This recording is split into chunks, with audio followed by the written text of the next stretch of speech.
tapos decorating kami, tapos the inside ng 7 year, ayan, padayon, future RPM, ayan, RPSI, RGC, ayan, tapos sa loob ng bag ko is ito,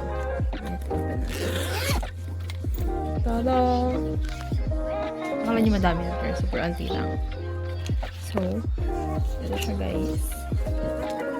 Siyempre una is bye-bye. Second is hayong. Tapos, pencil case. Tapos, ito yung laman ng pencil case. So, ito yung laman ng mga pencil case. May mga highlighter. Yan, highlighter. Tapos, yan siya guys. Correction tape. Pencil, ballpen, eraser, sharpener. Tapos, syempre ito, eyeglass case. Tapos ito, notebook,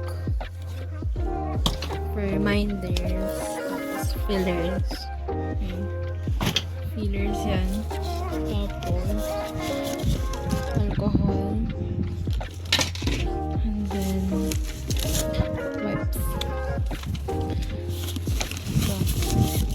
Hand cream. Tapos ito, earphones. And then yellow pad na 1/2 lengthwise, yellow pad na 1 whole, tsaka files. Yan lang yung laman ng bag. Pero basically, may mga iba pa, like wallets, phones, ayun. So yan guys. So 8 na guys, tapos 9 yung klase ko. And, hindi pala 8, 7:58. Tapos si ate naman ako, so, goods yun.